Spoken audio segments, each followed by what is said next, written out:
Well, we are going to head back to our phone lines tonight. Our topic is love and the law. We got John here in Birmingham who is on the line with us. John, good evening to you. How are you this evening? Good, hope you are. We are well, thank you. John. Appreciate you calling in. Go right ahead. Well, I'll try to be brief concise to the point. Okay. Basically, I'm divorced. I'm a dad. And as a stipulation of our divorce decree, neither of us is supposed to cohabitate with anyone. We're not supposed to, live with anyone around the kids. So what happens, I'm paying alimony because her income was less than mine. But I guess as a stipulation of the divorce decree, if either of us cohabitates or remarries, it's supposed to stop. But there was a remarriage with no notification until maybe 5 or 6 months after the remarriage. So I wanted to know what type of recourse or options. That's a very, very good question, John. And I'll go ahead and tell you this from the start. You probably need to go ahead and call our office on tomorrow. If, as a stipulation of the divorce agreement, whether you went to trial or you had a settlement agreement, within that, if you were ordered to pay alimony and now the spouse that you are paying alimony to is cohabitating, remarried, that actually is a bar to alimony. So you can file a motion or a petition to modify.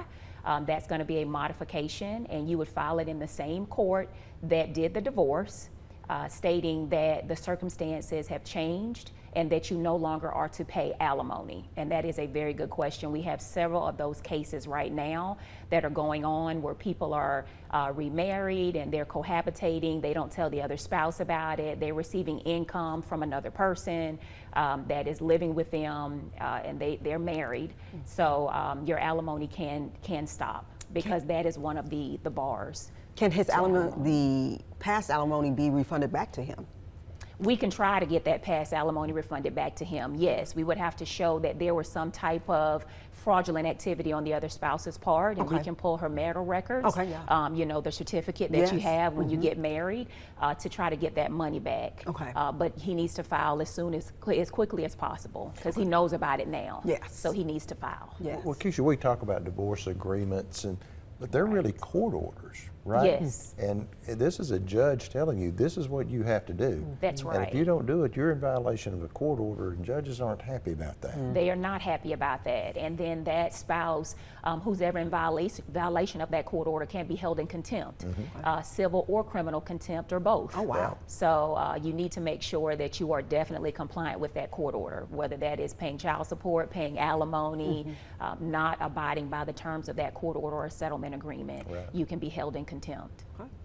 Speaking of alimony, you two were discussing this before before the show, just that there have been some changes. Yeah. Tell us about those. So since 2018, there's been some changes with alimony, and the major change is that you do not have to be married a minimum of 10 years anymore to actually receive alimony. You can be married less than 10 years and still receive alimony. And so what that looks like is if there is some type of income disparity in alimony in the finances of the spouses. So one spouse makes more money than the other spouse, and that other spouse needs to maintain the way their lifestyle was set up with the family and with them having this child, then alimony can be ordered. There are different types of alimony. You have alimony in gross, you have periodic alimony, you have rehabilitative alimony.